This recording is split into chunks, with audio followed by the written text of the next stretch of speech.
Hello my dear students, আজকে আমরা West Bengal Council of Higher Education class 11-এর Macbeth সম্পর্কে পড়ব। এর আগে পার্ট 1 ভিডিওতে তোমরা ম্যাকবেথ সম্পর্কে যা পড়েছো, তারপর থেকে আমরা পার্ট 2 ভিডিওটি সেখান থেকে স্টার্ট করব। তো তার আগে ম্যাকবেথ সম্পর্কে যা পার্ট 1-এ বলা হয়েছিল সে সম্পর্কে একবার জেনে নেওয়া যাক।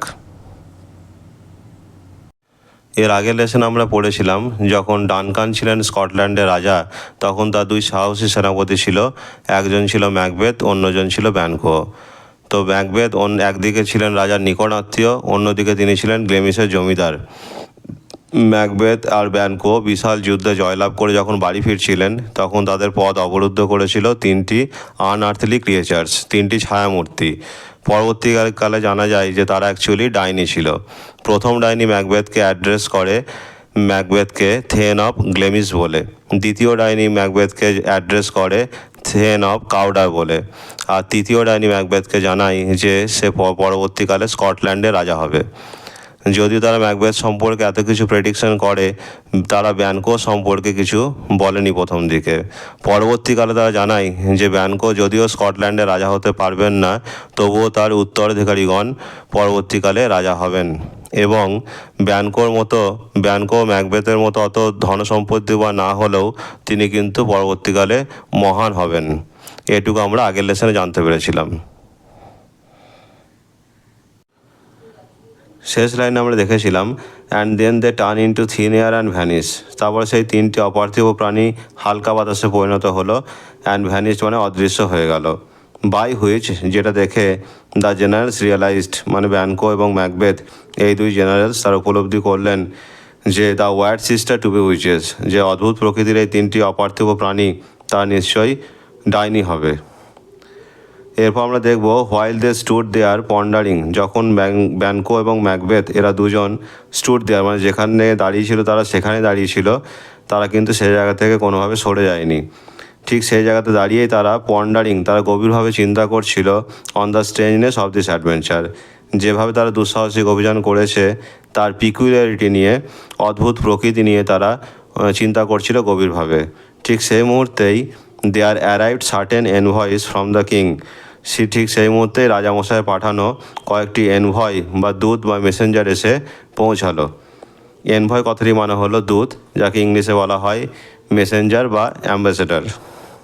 হু ওয়ার এম্পাওয়ার্ড, যাদেরকে সেই ক্ষমতা দেওয়া হয়েছিল টু কনফার আপন ম্যাকবেথ, তারা এসে ম্যাকবেথকে সেই ক্ষমতা প্রদান করবে কি না, তো the title of thane of Cawdor, তারা এসে ম্যাকবেথকে থেন অফ কাউডার বলে ঘোষিত করবে, সেই ক্ষমতা তাদেরকে দেওয়া হয়েছিল।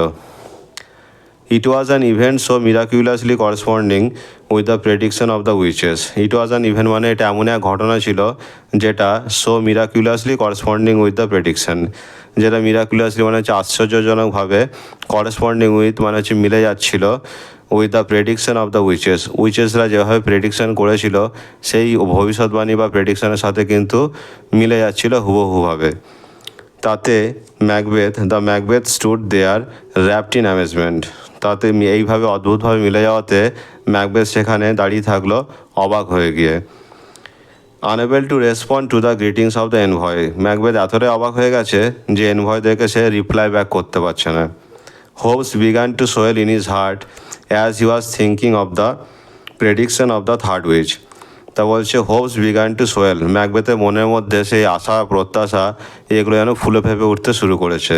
অ্যান্ড হি ওয়াজ থিঙ্কিং, এখন তিনি ভাবছেন of the prediction of the third which, তৃতীয় ডাইনির যে প্রেডিকশন যে তিনি স্কটল্যান্ডে রাজা হবেন, সেই প্রেডিকশন নিয়ে তিনি ম্যাকবেথ গভীরভাবে ভাবতে শুরু করেছেন। তারপর turning to Banquo he said, ব্যানকোর দিকে ঘুরে গিয়ে ম্যাকবেথ জিজ্ঞাসা করলো তাকে, do you not hope that your children will be the kings of the future, তুমি কি আশা করো না যে তোমার সন্তানরা ভবিষ্যতে স্কটল্যান্ডে রাজা হবে? সিন্স, যেহেতু what the witches promise to me has so wonderfully come to pass, উইচেসরা যেভাবে ভবিষ্যৎবাণী করে গেল আমার ক্ষেত্রে তো অনেকটাই মিলে গেছে, তো তোমার ক্ষেত্রে মিলতে পারে, তুমি কি আশা করছো বা তোমার কি মতামত সে ব্যাপারে ম্যাকবেথ ব্যানকোর কাছে জানতে চাইলো। তখন ব্যানকো বলছে দ্যাট হোপ, রিপ্লাইড ব্যানকো উত্তর দিল, might enkindle you to aim at the throne. বলছে সেই আশা হয়তো তোমাকে এনকিন্ডেল করতে পারে, তোমার মনের মধ্যে হয়তো আশা জাগাতে পারে। এনকিন্ডেল ইউ টু এম, তুমি সেই হয়তো সিংহাসন পাওয়ার আশা করতে পারো বা সেটার দিকে তুমি এম করতে পারো, টার্গেট করতে পারো। বাট অফেন টাইমস, কিন্তু প্রায়শই দিস মিনিস্টার্স অফ ডার্কনেস, কিন্তু এই অন্ধকারের মন্ত্রীরা, তাহলে এখানে ওই উইচেসগুলোকে ব্যানকো এখানে মিনিস্টার্স অফ ডার্কনেস বলছে। ব্যানকো মোটেও তাদেরকে বিশ্বাস করছে না, তাই বলছে অফেন টাইমস, প্রায়শই এই অন্ধকারের মন্ত্রীরা টেল আস ট্রুথস, তারা আমাদেরকে হয়তো সত্য বলে, ইন লিটিল থিংস, অল্প ব্যাপারে, to betray us in to the deeds of greatest consequence. তারা আমাদেরকে হয়তো কিছু কিছু ব্যাপারে বা ছোটোখাটো ব্যাপারে হয়তো তারা আমাদেরকে বলে সত্যগুলো, আমাদেরকে কী করতে, বিট্রে করতে, আমাদেরকে বিশ্বাসঘাতকতা করতে, in to the deeds of greatest consequence, যার পরিণামটা কিন্তু একটা বিশাল পরিণাম আমাদেরকেই পরে ভুগতে হয়। However, the prophecies of the witches had sunk too deep into the minds of Macbeth. তো যাই হোক, এই উইচেসদের দেওয়া প্রফেসিসগুলো, প্রেডিকশনগুলো বা ভবিষ্যৎবাণীগুলো ম্যাকবেথের মনের মধ্যে গভীরভাবে প্রথিত হয়ে গিয়েছিল। He told his wife about the prediction of the three witches. তিনি তিনটি ডাইনির এই প্রেডিকশনের কথা তিনি তার স্ত্রীকে গিয়ে বলেছিলেন। And also it's partial accomplishment, এবং তার স্ত্রীকে তিনি তার যে আংশিক সম্পূর্ণ হয়েছে সে কথাও তিনি তার স্ত্রীকে জানান। Lady Macbeth was an extremely ambitious woman. Lady Macbeth ছিলেন অত্যন্ত এক উচ্চাকাঙ্ক্ষী মহিলা। She spurred on the reluctant purpose of Macbeth. তো সি স্পার্ট কথা মানে ইনস্টিগেট করা বা স্টিমুলেট করা, তিনি ম্যাকবেথকে প্ররোচিত করলেন অন দ্য রিল্যাক্টেন্ট পারপাস, যে ম্যাকবেথের মনের মধ্যে কোনো ইচ্ছা ছিল না, তিনি অনিচ্ছুক ছিলেন, সেই অনিচ্ছুক ম্যাকবেথকে তিনি কিন্তু ইচ্ছুক করে তুললেন। কিসের মাধ্যমে, যে who felt compassion at the thought of blood, যে ম্যাকবেথ যিনি অনুভব করতেন, কম্পাসন মানে তিনি অনুশোচনা করতেন, at the thought of blood মানে যদি তাকে রাজা হতে হয়, তাকে এরকম অনেক রক্ত ঝরাতে হবে, অনেক মানুষকে হত্যা করতে হবে, সেই ম্যাকবেথ কিন্তু সেটা করতে অনিচ্ছুক এবং তিনি সেটাতে কিন্তু অনুতপ্ত, অনুশোচনা করছিলেন। সেই ম্যাকবেথকে তিনি কিন্তু বাধ্য করে সেই লেডি ম্যাকবেথ, সেই খারাপ কাজ করতে বাধ্য করে Lady Macbeth. She did not cease, সে এমনকি থেমেও থাকেনি, to represent the murder of the king, রাজাকে হত্যা করার পরামর্শ তিনি তার স্বামী ম্যাকবেথকে দেন। কী হিসাবে, না তো as a step absolutely necessary, এটা এমন একটা পদক্ষেপ যেটা হচ্ছে অ্যাবসোলুটলি নেসেসারি, যেটা একদম চূড়ান্তভাবে প্রয়োজন, to the fulfilment of the flattering prophecies, যে এই তোষামতকারী ওই ভবিষ্যৎবাণীগুলোকে যদি ফুলফিলমেন্ট করতে হয়, যদি সেগুলোকে সম্পূর্ণ বা পরিপূরণ করতে হয়, তাহলে রাজাকে হত্যা করার যে পদক্ষেপ সেটা কিন্তু চূড়ান্তভাবে প্রয়োজন। এটা তিনি ম্যাকবেথের মনের মধ্যে একদম ঢুকিয়ে দেন। It happen that at this time King Duncan came to visit Macbeth castle. তো এই সময় আবার দেখা গেল যে সেই ঠিক ওই সময়েই রাজা ডানকান স্বয়ং ম্যাকবেথের বাড়িতে আসছিলেন ম্যাকবেথকে দেখা করতে। ম্যাকবেথের ক্যাসেলের দিকে তিনি রওনা দিয়ে দিয়েছেন। অ্যালং উইথ হিজ টু সন, তার দুই ছেলেকে নিয়ে, তার দুই ছেলের নাম ছিল ম্যালকম অ্যান্ড ডোনাল্ড বেন, এবং তার সাথে আরও ছিল কয়েকটি নিউমেরাস থেন্স, অসংখ্য জমিদার, তাদেরকে তিনি সঙ্গে নিয়েছেন।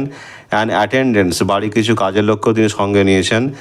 টু অনার ম্যাকবেথ, তিনি ম্যাকবেথকে সম্মান জানাবেন, for is Triumf against the রিবেলস, এই বড় বিদ্রোহ, যে বড় বিদ্রোহ বা লড়াই করে এই বিপুল সৈন্যবাহিনীকে পরাস্ত করে ম্যাকবেথ এবং ব্যানকো যে যুদ্ধে জয়লাভ করেছে, স্কটল্যান্ডকে যে জয়ী করেছে, তার জন্য স্বয়ং ম্যাকবেথকে সম্মানিত করতে রাজা স্বয়ং তার বাড়িতে আসছেন, এরকম খবর তিনি পেলেন। Inverness, the castle of Macbeth was pleasantly situated on a hill. তো ইনভারনেস ছিল ম্যাকবেথের ক্যাসেলের নাম, সেটা মনোরমভাবেই তৈরি করা হয়েছিল একটি পাহাড়ের ওপর। And the air about it was sweet and wholesome, এবং যেহেতু এটি খুব উঁচু জায়গায় ছিল প্রাসাদটির, সেই কারণে যে বাতাস বয়ে যেত সেই বাতাসটা ছিল সুমিষ্ট বাতাস এবং স্বাস্থ্যকর বাতাস। The nest that the swallow and the martlets had built, বাসাগুলি, যে পাখির বাসাগুলি যেগুলো সোয়ালো এবং মার্লেটস পাখিগুলো তৈরি করেছিল, এই সোয়ালোস আর মার্লেটসগুলো হলো এক ধরনের গায়ক পাখি, এরা গ্রীষ্মকালীন পাখি। তো সেই সোয়ালোস এবং মার্লট যে বাসাগুলো তৈরি করেছিল under all the jutting friezes and buttress of the বিল্ডিংয়ে কিছু জাটিং ফ্রেঞ্চিস ছিল, বড় বড় পিলার বা থাম ছিল, যেটাকে ইংলিশে বলা হচ্ছে অর্নামেন্টাল টপস অফ কলাম। জাটিং ফ্রেঞ্চিস কথাটা মানে হলো অর্নামেন্টাল টপস অফ কলাম। এমন কিছু পিলার বা থাম ছিল যেগুলো সুন্দর কারুকার্য করা ছিল, এবং কিছু বাট্রেস ছিল, বাট্রেস অফ দ্য বিল্ডিং মানে এমনকি বাট্রেস কথাটা মানে হলো projecting support of building against a wall of building. তাহলে বিল্ডিংয়ের এমন কিছু দেওয়ালের এগেনস্টে কিছু সাপোর্ট দেওয়া, যে সাপোর্টগুলো আবার কিছুটা অংশ ভেতরে কিছুটা অংশ বাইরেও বেরিয়ে আছে। তো সেই সমস্ত বাট্রেস, সেই সমস্ত জাটিং ফ্রেঞ্চিস, সে সমস্ত থাম বা যে সমস্ত যে ইয়েগুলো অর্নামেন্টাল ডিজাইন করা সেই মানে পিলার বা থামগুলো তার তলায়, এবং কিছু বাট্রেস অফ দ্য বিল্ডিংয়ে কিছু সাপোর্ট যেগুলো বেরিয়ে আছে বাইরের দিকে, সেগুলো তলায় সেই সোয়ালো এবং মার্লেটস পাখিরা কিছু বাসা তৈরি করেছিল। The king was extremely pleased. রাজামশাই যখন ম্যাকবেথের প্রাসাদে যখন প্রবেশ করছিলেন তখন তিনি মুগ্ধ হয়েছিলেন, তাই বলা হচ্ছে the king was extremely pleased, রাজামশাই অত্যন্ত খুশি হয়েছিলেন। As he entered the palace, যখন তিনি ম্যাকবেথের প্রাসাদে যখন তিনি প্রবেশ করছেন তখন তিনি অত্যন্ত খুশি হয়েছিলেন। Not only for its wonderful ambience, আশেপাশের মানে আশেপাশের ন্যাচারাল ভিউ বা স্বাভাবিক যে প্রাকৃতিক সৌন্দর্য তার দ্বারাই যে রাজামশাই মুগ্ধ হয়েছিলেন তাই নয়, রাজামশাই মুগ্ধ হওয়ার আর একটা কারণ ছিল, সেটা হচ্ছে but also due to the attention and respect of his hostess Lady Macbeth. Lady Macbeth যিনি হোস্টেসের মুখ্য ভূমিকা পালন করছেন, অতিথিদেরকে তিনি আপ্যায়ন করে নিচ্ছেন, তিনি ভালোভাবে আতিথেয়তা করছেন, সেই লেডি ম্যাকবেথের আতিথেয়তা দেখে তিনি যেভাবে তিনি রেসপেক্ট দিয়েছেন রাজামশাইকে, যেভাবে তিনি সম্মান দেখিয়েছেন, যেভাবে তিনি অ্যাটেনশন দিয়েছেন, তার প্রতি মনোযোগ দিয়েছেন, কেয়ার করেছেন তাকে, তো লেডি ম্যাকবেথের এরকম আচরণে রাজামশাই খুব মুগ্ধ হয়েছেন।